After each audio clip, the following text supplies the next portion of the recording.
Ma'am आपके पास case है? नहीं, मेरे पास तो कोई केस नहीं आया। आज से कोई लड़ाई झगड़ा नहीं हो रहा है? लगता है हमारे देश में सब कुछ सही चल रहा है।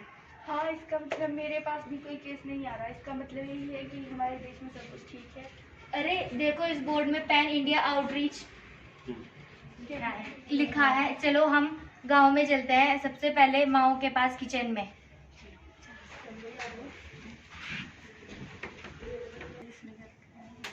अरे ये क्या है? इसमें क्या लिखा है? चलो तुम देखो। अरे ये तो मेरे को भी समझ नहीं आ रहा। चलो इसे छोड़ते हैं। ये तो मेरे गांव के बुजुर्ग हैं, इन्हें तो मैं अंडा खिलाऊंगी। अरे ये तो मेरे गांव की लड़की है, इसने मेरे को वोट दी थी। इसको प्रोटीन की जरूरत है, इसलिए मैं इसको हरी सब्जियां और साग खिलाऊंगी। ये मेरे गांव के, इन्होंने मुझे वोट दी थी तो मैं इन्हें जलेबी खिलाऊंगी। अरे ये हमारी माँ ने क्या बनाया, मैं अपने नागरिकों को बात किया।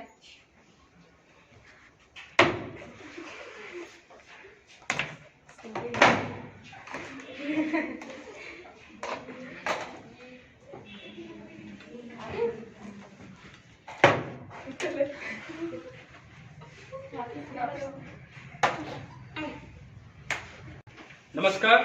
आपने अब तक देखा कि हमारे स्कूल के बच्चों ने फर्स्ट फेज में ये समझाया कि इस देश में जो माँ का रोल है किचन में, वो कॉन्स्टिट्यूशन ऑफ इंडिया यानी कि सुप्रीम लॉ, यानी सब सारे कानून का जो कानून के ऊपर कानून है, जिसको विधान पे विधान संविधान कहते हैं, उसको देखकर खाना बनाना यानी कानून बनाने का ड्यूटी दिया गया।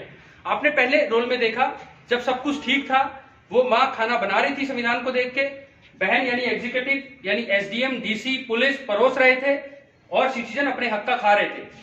और हमारे जुडिशरी ने देखा कि सब कुछ सब शांत है। लेकिन जब हमारे जजेस ने पैन इंडिया आउटरीच प्रोग्राम के तहत बाहर निकल के देखा, तो आपने पहले फेज में अब तक ये देखा कि वो इधर आके परेशान हो गए कि हमारे लेजिस्लेचर, चाहे वो एमपी हो, चाहे ऑनरेबल एमएलए या फिर हमारे ग्राम सभा में हमारे जो गांव के लेवल पर एक तरीके से एमपी होते हैं, एमपी एमएलए ग्राम सभा, 3 लेवल पे आपने देखा उन्होंने संविधान को साइड में रखा और उनकी बातों में आपने ये समझा कि उन्होंने ये कहा जो उनको वोट देते हैं या जो उनके वोटर ग्रुप हैं, इलेक्टोरेट्स हैं, वो उनके फेवर में ही कानून बनाने लग गए, संविधान को दरकिनार किया। और यहाँ पर हम आपको मैसेज देना चाहते हैं कि ये संविधान में नहीं लिखा। संविधान में ना माँ इंपॉर्टेंट है, ना एग्जीक्यूटिव यानी कि बहन, और ना सिटीजन और ना जुडिशियरी। यहाँ पर सबसे सुप्रीम कौन है बच्चों? संविधान। जोर का बोलो, संविधान। ये मैसेज हम आपको देना चाहते थे। सेकंड फेज में आपने देखा कि हमारी बहन यानी एग्जीक्यूटिव यानी जो डीसी होते हैं हमारे, या गवर्नमेंट, ये गवर्नमेंट क्या होता है मैं आपको समझाऊंगा, लेकिन इससे पहले समझें कि ये जो डीसी है, डीएम जिसको हम कहते हैं क्रिमिनल साइड में, या एसडीएम तालुका लेवल पे, या हमारे पुलिस वाले, ये कानून नहीं बनाते। और इन्होंने ये जो कानून उठाओ वापस, ये एग्जीक्यूटिव ने कानून उठाया। जो खाना किसने बनाया था बच्चों? और माँ का मतलब लेजिस्लेचर, माँ का मतलब यानी आम भाषा में कानून बनाने वाले, खाना बनाने वाले, और परोसने वाले को क्या बोलते हैं? कार्यपालिका, एग्जीक्यूटिव, बहन का रोल। और ये डाइनिंग रूम में बैठे हुए हमारे कौन है? सिटीजन यानी नागरिक। बिल्कुल सही। और आपने देखा कि जब इन्होंने इनको खाना दिया तो इन्होंने भेदभाव किया कि नहीं किया? और जब इनको दिया तो इन्होंने परोस और उनको क्या किया? घी डाला। याद रखना बच्चों, कानून तो ये बना सकते हैं, साग सब्जी ये बनाएंगे, लेकिन उसमें घी या नमक डालना अगर कुछ कम पेशी है, जिसको डेलीगेटेड लेजिस्लेशन बोलते हैं, वो काम कौन कर सकता है? एग्जीक्यूटिव। जब बड़े क्लासों में 11th क्लास तो 9 से 12 तक के बच्चों, इसको डेलीगेटेड लेजिस्लेशन बोलते हैं। यानी इस हद तक ये काम बिल्कुल ठीक था, मगर इसका काम यहाँ गलत था कि इनका हक जो इनको मिलना चाहिए था, जो कानून बना था, इन्होंने इन तक पहुंचने ही नहीं दिया, दे के भी वापस ले लिया, और इनको जरूरत से ज्यादा दिया, इनके हक से ज्यादा। ये सेकंड फेज में। थर्ड फेज में अब हम जाते हैं।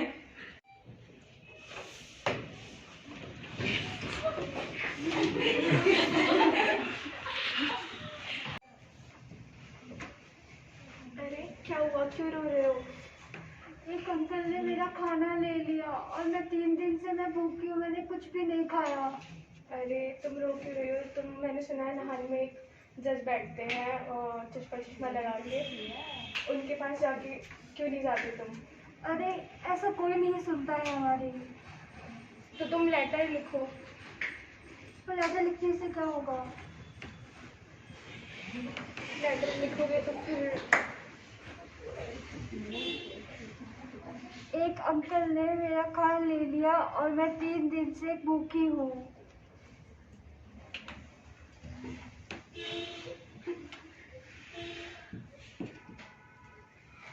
जरा। मैडम ये चिट्ठी आई है। पढ़ो जरा, क्या चिट्ठी आई है? ये किसी नंदिनी की चिट्ठी है। इसमें लिखा है कि उसका खाना किसी उसके पड़ोसी अंकल ने ले लिया गया है और वो भूखी है। क्या उम्र है उस लड़की की? उसकी उम्र 8 साल है। 8 साल तो गलती से आ गया होगा, ये तो वापस कर देता है। नहीं नहीं, इधर लाओ। कॉल दी पुलिस। ये चिट्ठी आई है किसी नंदिनी नाम की और इसे कोई खाना नहीं दे रहा। जाओ देख के आओ क्या दिक्कत है। आपका नाम नंदिनी है जी? आपने कोई चिट्ठी लिखी थी सुप्रीम कोर्ट? हाँ, ये मैंने लिखी थी। आपने लिखी थी? कौन नहीं खाना दे रहा है आपके यहाँ पे? क्या प्रॉब्लम है आपको? एक अंकल है, वो मुझे खाना नहीं देते और मेरे से खाना ले लेते हैं और मैं 3 दिन से भूखी हूँ। ये खाना रखा है, ये खाना खाओ आप। नहीं नहीं, मुझे अंकल डांटेंगे। नहीं नहीं, आप खाओ, मैं देखता हूँ, मैं जाता हूँ अंकल के पास, मैं देखता हूँ, मैं कार्रवाई करता हूँ इसके लिए। आप खाना खाओ। Excuse me sir. Hi sir. आपने कोई नंदिनी नाम की लड़की को परेशान किया हुआ है, उन्होंने चिट्ठी लिखी थी सुप्रीम कोर्ट। Sorry sir. नहीं नहीं सॉरी, उसमें कुछ नहीं चलेगा, आपने ये क्राइम किया हुआ है। आप इधर आओ।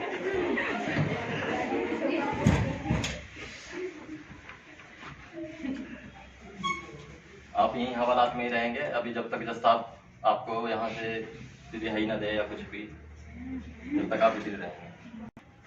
ये आपने यहाँ पे देखा नहीं, ये खाना नहीं दे रहे हैं लोगों को, आपने क्या देखा है यहाँ पर? Sorry sir. नहीं, ऐसे कैसे सॉरी चलेगा? आपके खिलाफ तो चिट्ठी लिखी हुई है नंदिनी जी ने सुप्रीम कोर्ट। Sorry sir. नहीं, आपको तो जज साहब के बात करना पड़ेगा, आप मेरे साथ आओ। Sorry sir, I will not repeat this. क्या आपको कुछ कहना है? No sir, sorry. नहीं, ये बहुत सीरियस मामला है, आपको माफ नहीं किया जा सकता। आपको तुरंत सस्पेंड किया जाता है और आपके खिलाफ डिपार्टमेंटल प्रोसीडिंग शुरू करने का आदेश दिया जाता है। नमस्कार। इस लास्ट पार्ट में आपने ये देखा कि हम स्कूल के बच्चों के साथ मिलकर एक छोटे छोटे डॉक्यूमेंट्री फिल्म कह लें आप इसको, या स्किट कह लें, इसके तहत लीगल अवेयरनेस फैलाने की कोशिश कर रहे हैं। आपने सबसे पहले देखा 3 लेवल पे हमारे देश में लेजिस्लेचर है, जिसको हमने माँ से संबोधित किया, जो किचन में मेन्यू कार्ड देके खाना बनाती है, और वो मेन्यू कार्ड देश का संविधान है, जिसको देखकर ही हमारे एमपी, हमारे एमएलए और हमारे ग्राम सभाओं को कानून बनाना चाहिए, ये इनका प्रोरोगेटिव है। लेकिन जब तक ये देख के ना बनाए और पीछे फेंक दे संविधान को या उसकी अवहेलना करे, तो डेफिनेटली जिसको बचाना है वो रोल है जुडिशरी का।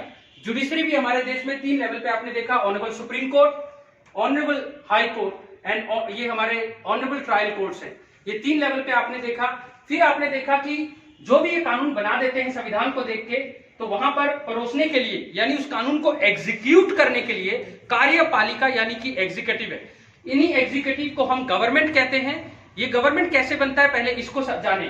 भारत में ये जब जीत के आते हैं तो मान लो ये एक पार्टी है, दूसरी पार्टी, लेकिन ज्यादा उस पार्टी की जीत जाते हैं। जो ज्यादा जीत जाते हैं उसको जीती हुई पार्टी बोलते हैं और उसको काउंसिल ऑफ मिनिस्टर बोलते हैं। वो अपने में से सबसे जो सीनियर मोस्ट है या अपने में से जो सबसे फेवरेट लीडर है उसको प्राइम मिनिस्टर बोलते हैं। वो प्राइम मिनिस्टर अपने ही काउंसिल ऑफ मिनिस्टर में से 15-20 जो सबसे ज्यादा कॉम्पिटेंट हैं उनको अपना कैबिनेट बनाते हैं और वो ही एग्जीक्यूटिव कहलाते हैं।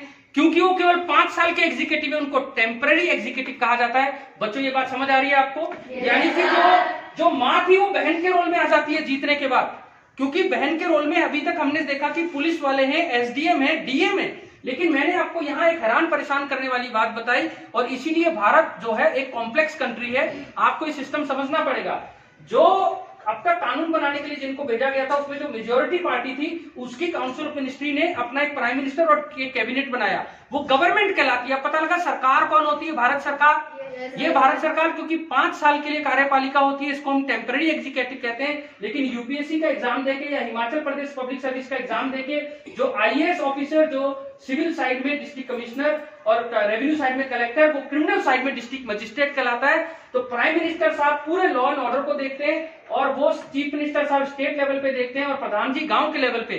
लेकिन प्राइम मिनिस्टर जी इतने बड़े देश को संभाल नहीं सकते, तो लॉ एंड ऑर्डर का काम सीएम साहब भी अपने स्टेट पे और डीएम साहब डिस्ट्रिक्ट में, और डीएम साहब से नीचे सब डिवीजन में सब डिविजनल मजिस्ट्रेट, ये कार्यपालिका है। तो आपने इस नाटक में देखा कार्यपालिका का काम बांटने का था, और जब उन्होंने ठीक से नहीं बांटा तो उनको अगेन सजा कौन देगा? तो आपने लास्ट में देखा उसको सजा किसने दिया? Very good, judiciary. सजा किसी भी रूप में हो सकती है, सर्विस, डिपार्टमेंटल प्रोसीडिंग या कन्विक्शन। कन्विक्शन कैसे होती है वो आपने सिटीजन्स के बीच में देखा, जब माएं और बहनें यानी कि लेजिस्लेचर और एग्जीक्यूटिव अपना ठीक काम कर रही थी, लेकिन इंटर से सिटीजन कभी धर्म के नाम पर, कभी कास्ट के नाम पर, कभी मसल पावर या किसी भी उससे किसी कमजोर वर्ग को, चाहे वो हमारे SC, ST, औरतें, बच्चे जो वल्नरेबल है, जो मार्जिनलाइज है, ट्रांसजेंडर जिसको हम किन्नर कहते हैं, जिनके साथ हम नफरत करते हैं, जिनको कोई विकलांग है, कोई मानसिक तौर पे विकलांग है, उसके टांग नहीं है, तो ये आराम से इनको डोमिनेट कर सकते हैं। और इन्होंने किया और इन्होंने इसका हक छीना। लेकिन आपने सबसे इंपॉर्टेंट चीज क्या देखी? आपने सबसे इंपॉर्टेंट चीज वो देखी जो हर बच्चे को पता होना चाहिए कि एक ये बच्चा जिसने पैन इंडिया लीगल अवेयरनेस और आउटरीच कैंपेन में हिस्सा लिया था, ये जागरूक हो चुका था। क्या हो चुका था? जागरूक। ये जामवन बन चुका था जो हर हनुमान को उसकी ताकत याद दिलाए। और ये जामवन, आए जामवन जी, ये हमारे पैरालीगल वॉलेंटियर्स हैं, रिमांड काउंसिल है, हमारे आंगनबाड़ी वर्कर्स हैं, हमारे आशा वर्कर्स हैं। प्लीज इनके लिए जोरदार ताली। हमारे पैरालीगल वॉलेंटियर ने, हमारे डिमांड काउंसिल, रिटेनर लॉयर ने एक विक्टिम, एक मार्जिनलाइज सोसाइटी, एक शोषित, एक दलित, एक ट्रांसजेंडर जो भी वल्नरेबल है, वो रो रही थी। बच्चा कैसे रो रहा था? ऐसे। और इसको उठाया और इसको उठा के एहसास दिलाया कि एक मात्र चिट्ठी, क्या लिखा है इस बच्ची ने? एक मात्र चिट्ठी। ये देखो, ये जो चिट्ठी लिखी थी, और इसको विश्वास था कि नहीं वो डांटेंगे, वो मारेंगे, लेकिन इसने ये काम अब आपने करना है, जो जिस पर्पस के लिए मैं आप आया हूं। और जो इस वीडियो को देख रहे हैं डीएलएसए सिरमौर को, उन सबको इस रोल में आना है, क्योंकि आपकी एक चिट्ठी ऑनरेबल सुप्रीम कोर्ट ने, जब इसने बोला कि इसको फेंक देते हैं, वापस कर देते हैं, तो इन्होंने क्या बोला कि नहीं, इस पे कार्रवाई होगी। और उन्होंने पुलिस वाले को बुलाया और आपने देखा इनको न्याय मिला। इनके चेहरे पे स्माइल आई और इनको दंड मिला कार्यपालिका को। और इसीलिए बच्चों, आप लोगों का जागना बहुत जरूरी है। इसी पर्पस के साथ जय हिंद, जय हिमाचल।